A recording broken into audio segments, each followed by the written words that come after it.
food. This one's going to take a while. So, of course, everyone knows about kimchi, fermented spicy cabbage, right? Well, actually, there's over 100 different types of kimchi. Lee Eun-suk told me there's over 20 different types, but I looked it up and the Korean Food Academy lists over 100. So, I don't know, I guess I have to go to the Kimchi Museum in Seoul and really check it out. But the spicy cabbage is the most common one, so that's the one I've tried so far.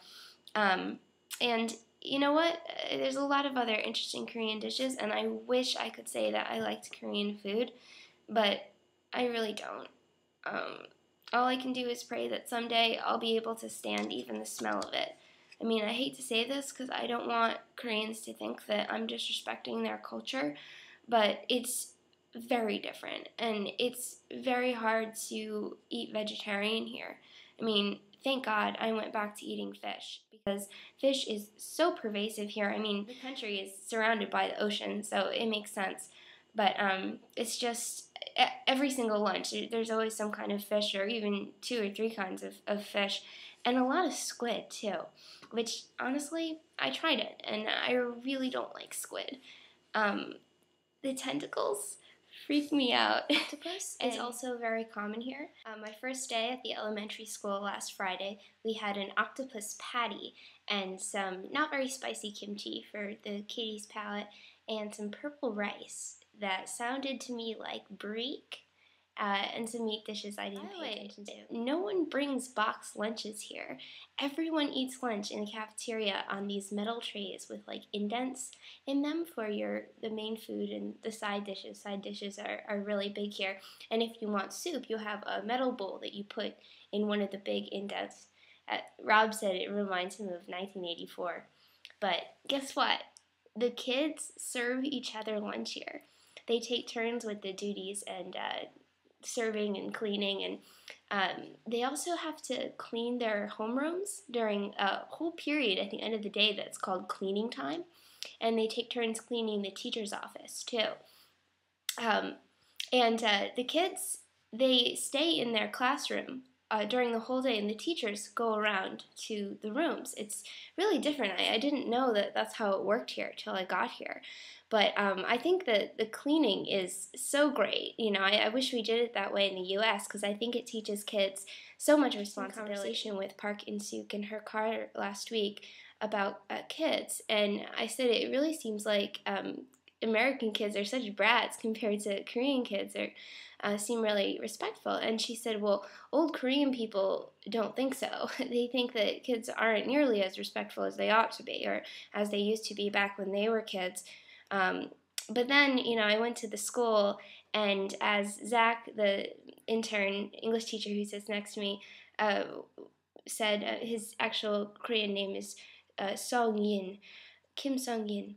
But he lived in America for several years, so we call him Zach. But he said, you know, Korean kids are wild. They might be respectful to the teachers, but they're crazy. And he's right, you know, they are pretty wild. But they're kids. And it's nice to see that similarity. I like the fact that the kids serve themselves their own lunches, because it seems to cut down on a lot of budget costs. Like, they don't have to hire lunch ladies. And I also don't think they have a school library here, which is kind of sad, but I guess there's public libraries they can go to. But I see kids walking around by themselves all the time here, and it really surprised me at first. I thought Korean parents just must not be as completely ridiculously paranoid as American parents. But then Rob told me that America has a ridiculously high rate of child kidnapping.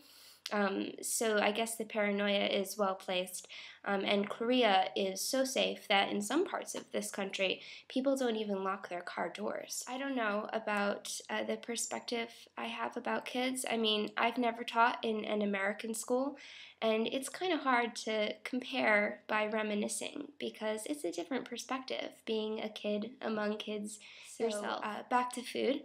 I tried bibimbap as well, which is a rice and vegetable dish, so I thought I'd love it. Finally, a traditional dish that doesn't have meat or squid in it. and it's served in a traditional stone bowl to keep it hot. But it was so spicy hot that I couldn't taste anything. I mean, my mouth was on fire, and there's ferns in it as well. Ferns are kind of like stringy brown vomit. I don't know, enough said about eaten here that I have liked. Lori, it's kind of like sushi, but it's not sushi, and it's not kimbap either, but it's similar.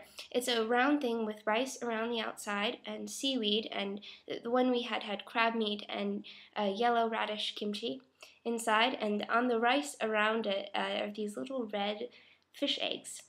I know it sounds crazy, but I actually kind of liked it.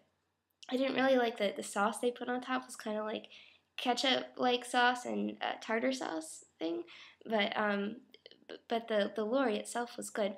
I also had shrimp and vegetable dumplings. The ones in this picture are not fried. The fried ones are good though too. And I had a noodle dish with clams at the Buddhist temple that we went to the first day I was here, and that was pretty good. If I don't look at the clams too closely, then I really enjoyed the taste. I find it really hilarious to look around when I'm in a car at all the apartment buildings. They're all really tall, and they all look exactly the same and go on almost as far as the horizon. The showers here are really different. I can't not mention that in my first Korea vlog. I thought it was so cool at first, but now I really miss Western style showers. I think it'd be pretty impossible to shower with someone in one of these. You have to take the thing in your hand and spray it directly on your body. It's kind of tricky to get used to, and when you're not spraying yourself, it's pretty cold, so I take showers pretty fast here. Anyway, that's a lot for one vlog. In the future, I'll do one vlog just about middle school, and one about elementary school, and one about a weekend, so you'll kind of get a more focused idea about those things. But please leave me comments about this vlog, about my experience and about my movie making technique. I'm always trying to improve that. So, 감사합니다 and 안녕하세요.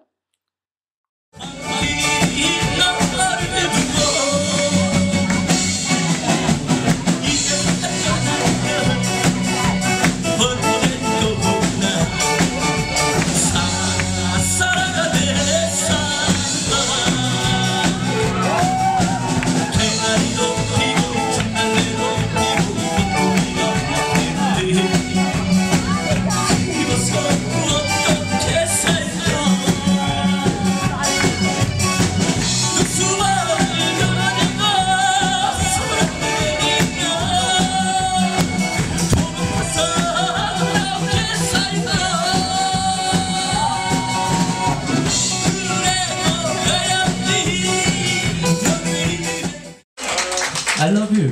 I love you.